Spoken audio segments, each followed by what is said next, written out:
Hi நண்பர்களே, நலம் 360 சேனலுக்கு உங்களை அன்போடு வரவேற்கிறேன். இன்னைக்கு நம்ம வீடியோவில் எதை பற்றி பேச போகிறோன்னா, பழங்காலத்துல இருந்தே நம்ம ஊரில் பயன்படுத்தி கொண்டு இருக்கிற ஒரு சிறந்த உணவான கொள்ளை பற்றி தாங்க பேச போகிறோம். கொள்ளுனா நீங்கள் சிலர் உடனே நினைப்பீங்க அது வெயிட் குறைக்கத்தான் நல்லது, ஆனால் அதோட நன்மைகள் அதை விட பல மடங்கு அதிகம். இந்த வீடியோவில் நம்ம பார்க்க போகிறது என்னன்னா, கொள்ளு அப்படின்னா என்ன, அதோட ஊட்டச்சத்துக்கள் என்ன, உடலுக்கு தர நன்மைகள் என்ன, அதை எப்படி சாப்பிட்டா நம்ம உடலுக்கு உபயோகம், எதுக்கெல்லாம் கொள்ளு சாப்பிடக்கூடாது அப்படின்றத பற்றி தான் முழுசா தெரிஞ்சுக்க போகிறோம். இது நம்ம உடலுக்கு ஒரு இயற்கையான ஆரோக்கிய பாதுகாப்பு காவலன் அப்படின்னு சொல்லலாம். குதிரையோட உணவா கருதப்படுற கொள்ளுல கால்சியம், புரதம், பொட்டாசியம் போன்ற பல ஊட்டச்சத்துக்கள் இருக்கு. இது பொதுவா வறண்ட பகுதிகளில் வளர்க்கப்படுற தானியம்னு சொல்லப்படுது. இது ஏழைகளோட உணவு அப்படின்னும் அழைக்கப்படுது. சேலம் மற்றும் தருமபுரி பகுதிகளில் பெரும்பாலும் சாகுபடி செய்யப்பட்டு வருது. கொள்ளுல இருக்கிற ஊட்டச்சத்துக்கள் இன்றைய வாழ்க்கை முறையால ஏற்படுற மன அழுத்தம் மற்றும் பரபரப்பான வாழ்க்கை முறைக்கு நிச்சயம் கொள்ளு உதவியா இருக்கும்னு சொல்லப்படுது. ஆயுர்வேத முறைப்படி கொள்ளு துவர்ப்பு, பாக்டீரியா எதிர்ப்பு மற்றும் பூஞ்சை காளான் பண்புகளை குணப்படுத்த பெயர் பெற்றது அப்படின்னு தெரியும். இது நம்ம சாப்பிட்றதால மூலம், சிறுநீரக கற்கள்ல இருந்து நீரிழிவு வரையிலான நோய்கள்ல இருந்து நம்மளால விடுபட முடியும். அதே போல கொள்ளு பருப்பு அழகை அதிகரிக்கவும் பயன்படுத்தப்படுது. கொள்ளுல இருக்கிற எண்ணற்ற நன்மைகள் என்னென்னு இப்போ நான் விரிவா சொல்றேன். அதுக்கு முன்னாடி நலம் 360 சேனலை சப்ஸ்கிரைப் பண்ணாதவங்க சப்ஸ்கிரைப் பண்ணிக்கோங்க. மறக்காம பக்கத்துல இருக்க பெல் ஐகானை பிரஸ் பண்ணிக்கோங்க. வாங்க வீடியோக்குள்ள போலாம். கொள்ளு, இது ஆங்கிலத்துல ஹார்ஸ் கிராம் அப்படின்னு சொல்லப்படுது. இது நம்ம நாட்டுல மிக பழமையான ஒரு புல்வகை தானியம்னு சொல்லப்படுது. இது நம்ம முன்னோர்கள் பசியை அடக்கும் சக்தியை தரும் உணவு அப்படின்னு சொல்லி சாப்பிட்டாங்க. இது சற்று கடினமான தானியம்ங்க, ஆனா அதுல இருக்கிற ஊட்டச்சத்து நிறையவே இருக்கு. அது என்னென்ன தெரியுமா? புரதம், நார்ச்சத்து, இரும்பு, கால்சியம், பாஸ்பரஸ், ஆன்டி ஆக்சிடென்ட். இதனாலதான் இதை முட்டை சாப்பிட்றவங்களுக்கு ஒரு புரதம் அப்படின்னு சொல்லுவாங்க. இந்த கொள்ளை நம்ம ரெகுலரா சாப்பிட்றதால சிறுநீரக கற்களை குணப்படுத்த உதவியா இருக்கு.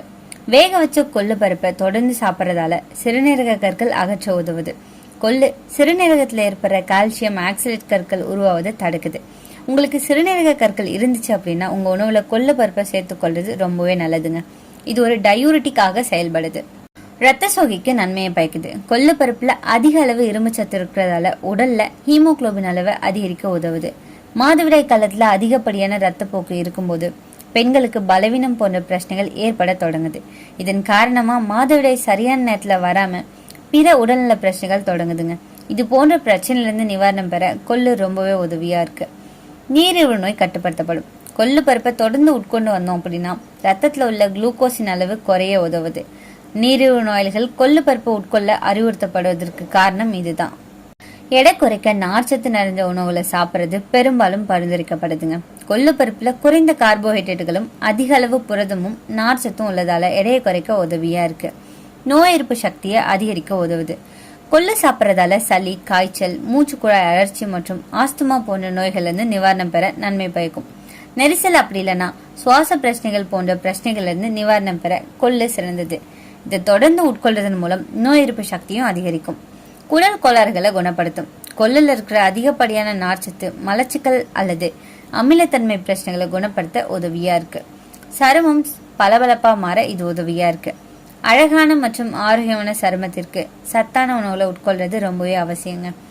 இந்த கருவளைய பிரச்சனையில இருந்து விடுபட கொள்ளு பயிரை பயன்படுத்தலாம். மேலும் சுருக்கங்கள், உடல் டோனிங் போன்ற பிரச்சனைக்கு இது உதவியா இருக்கு. ரத்த அழுத்தம் போன்ற பிரச்சனைகளுக்கு இது ரொம்பவே ஹெல்ப்ஃபுல்லா இருக்குங்க. இந்த கொள்ளு உடல் கொழுப்பை எரிக்க உதவியா இருக்கு. இதுல இருக்கிற நார்ச்சத்து வயிற்றை நிரப்பி பசியை குறைக்கும். அதனால டயட் பண்றவங்களுக்கு, வெயிட் லாஸ் பண்ண விரும்புறவங்களுக்கு கொள்ளு நீர் ரொம்பவே நல்லதுங்க. இது நிறைய பயனளிக்குது. சர்க்கரை நோயாளிகளுக்கு நல்லது. கொள்ளு ரத்த சர்க்கரை அளவை கட்டுப்படுத்தும். இது இன்சுலின் சென்சிட்டிவிட்டியை அதிகரிக்குது. தினமும் ஒரு கப் கொள்ளு நீர் குடிச்சிங்க அப்படின்னா சர்க்கரை நிலை மிதமா இருக்கும். மூட்டு வலி, வாதம் போன்றவற்றை சரி பண்ணும். கொள்ளு உடல் வாதம், மூட்டு வலி, நரம்பு வலிக்கு சிறந்த மருந்து. சூடாக வச்ச கொள்ளு சூப் குடிச்சோம் அப்படின்னா உடல் வலி குறையும். பழைய காலத்துல வாத நோய் இருந்தா கொள்ளு நீர் குடிச்சிட்டா போதும் அப்படின்னு சொல்லுவாங்க. கொள்ளுல இருக்கிற ஆன்டி ஆக்சிடென்ட் உடல்ல நோய் எதிர்ப்பு சக்தியை அதிகரிக்குது. ஜலதோஷம், காய்ச்சல் மாதிரியான சின்ன நோய்கள் தானாகவே தடுக்கப்படும். செரிமானத்துக்கு ஏற்றது. கொள்ளு செரிமானத்துக்கு உதவுது. இதுல இருக்கிற நார்ச்சத்து குடல் இயக்கத்தை சீராக்கும். மலச்சிக்கல், வயிற்றுப்புண் மாதிரியான பிரச்சனைகளை குறைக்கும். ரத்த அழுத்தம் மற்றும் இதய ஆரோக்கியம் மேம்படும். கொள்ளுல இருக்கிற பொட்டாசியம் மற்றும் நார்ச்சத்து ரத்த அழுத்தத்தை கட்டுப்படுத்தும். கொலஸ்ட்ராலை குறைச்சி இதயத்தை ஆரோக்கியமா வைக்க உதவியா இருக்கு. பெண்களுக்கு ரொம்பவே உதவியா இருக்குங்க. மாதவிடாய் கால வலி, ஹார்மோன் சீர்கேடு ஆகியவற்றை சீராக்கும். மேலும் ரத்த சோகைக்கு இது ரொம்பவே ஹெல்ப்ஃபுல்லா இருக்கு. சிறுநீரக கற் கொள்ளு நீர் சிறுநீரகம் சுத்தம் செய்ய உதவியா இருக்கு. அதனால சிறுநீரக கற்கள் கரைய உதவுது. தோல் மற்றும் முடி ஆரோக்கியத்துல இது உதவியா இருக்குங்க. கொள்ளுல உள்ள புரதம், இரும்பு, நார்ச்சத்து எல்லாமே சேர்ந்து சருமத்துக்கும் முடிக்கும் உயிரூட்டம் தரும் ஒரு பொருளா மாறுது. சக்தி தரும் உணவுன்னு சொல்லலாம். கொள்ளு சாப்பிட்டா உடம்புக்கு நீண்ட நேரம் எரிசக்தி இருக்கும். அதனாலேயே பழைய காலத்துல உழைப்பு வேலை செய்யறவங்க இதை ரொம்பவே சாப்பிட்டு வந்திருக்காங்க. கொள்ளு சாப்பிட்றதுக்கான சில விதம் இருக்கு. அது என்னன்னு தெரியுமா? கொள்ளு நீர். இதை நனைச்சி காய்ச்சி குடிக்கலாம். கொள்ளு சாம்பார் அப்படி இல்லைன்னா ரசம் வச்சு சுவையாகவும் ஆரோக்கியமா இருக்கிற அளவுக்கு சாப்பிடலாம். கொள்ளு பொடி, இதை நம்ம சாதத்தோட சேர்த்து சாப்பிடலாம். கொள்ளு சூப், டயட் உணவா இதை நம்ம சாப்பிட்றது ரொம்பவே சிறந்ததுங்க. கொள்ளு ரொம்ப கடினம், அதனால நல்லா நனைச்சி சமைக்கணும். அப்போதான் உடம்பு எளிதா செரிக்க உதவியா இருக்கும். கொள்ளு சாப்பிடும்போது நம்ம கவனிக்க வேண்டிய சில தீமைகள் இருக்கு. அதிக அளவு சாப்பிட்டோம் அப்படின்னா வயிற்றுல வெப்பம் அதிகரிக்கும். கர்ப்பிணி பெண்கள், குழந்தைகள், அதிக வெப்பம் உடையவர்கள் மிதமா தான் இதை நம்ம சாப்பிடணும். வயிற்று எரிச்சல், மூல நோய்க்கு உள்ளவங்க அடிக்கடி சாப்பிடக்கூடாது. எப்பவுமே கொள்ளு நனைச்சி சமைச்சுதான் சாப்பிட வேண்டும். இந்த கொள்ளு நீர் குடிச்சோம் அப்படின்னா வயிற்று கொழுப்பு குறையும். தினமும் காலையில வெறும் வயிற்றுல 1 கப் கொள்ளு நீர் குடிச்சோம் அப்படின்னா கொழுப்பு கரைஞ்சி உடல் லேசா இருக்கும். வெயில் காலத்துல மிதமா தான் சாப்பிடணும். கொள்ளு உடம்புக்கு வெப்பத்தை தரும். அதனால குளிர்காலத்துல சாப்பிட்றது சிறந்தது. பழைய காலத்து வீரர்கள் இதை ஒரு ரகசிய உணவா கருதப்பட்டிருக்காங்க. போர்க்காலத்துல வீரர்கள் கொள்ளு சாப்பிட்டதால் தான் நீண்ட நேரம் பசி இல்லாம சக்தியோட இருந்திருக்காங்கன்னு சொல்லப்படுது. சர்க்கரை நோயாளிகளுக்கு இது ஒரு இயற்கை மருந்துங்க. கொள்ளு ரத்த சர்க்கரை அளவை இயற்கையா கட்டுப்படுத்தும். இன்சுலின் செயல்பாட்டை மேம்படுத்தும். நரம்பு வலி, வாதம் போன்ற பிரச்சனைகளுக்கு இது ஒரு சிறந்த தீர்வுன்னு சொல்லலாம். உடல் வலி, மூட்டு வலி குறைக்க சூடான கொள்ளு சூப்பை நம்ம குடிக்கலாம். முடி உதர்வு குறைக்கும். கொள்ளுல உள்ள புரதம் முடி வேர்களை வலுப்படுத்தும். அதிக கொள்ளு அதிக வெப்பம். ஸோ அதிகமாக சாப்பிட்டா வாயில வயிற்றுல வெப்பம் ஏற்படும். அதனால வாரத்துல 2-3 முறை சாப்பிட்றது போதுமானது. கொள்ளை டயட்ல சேர்க்கிறது ரொம்பவே சிறந்ததுன்னு சொல்லப்படுதுங்க.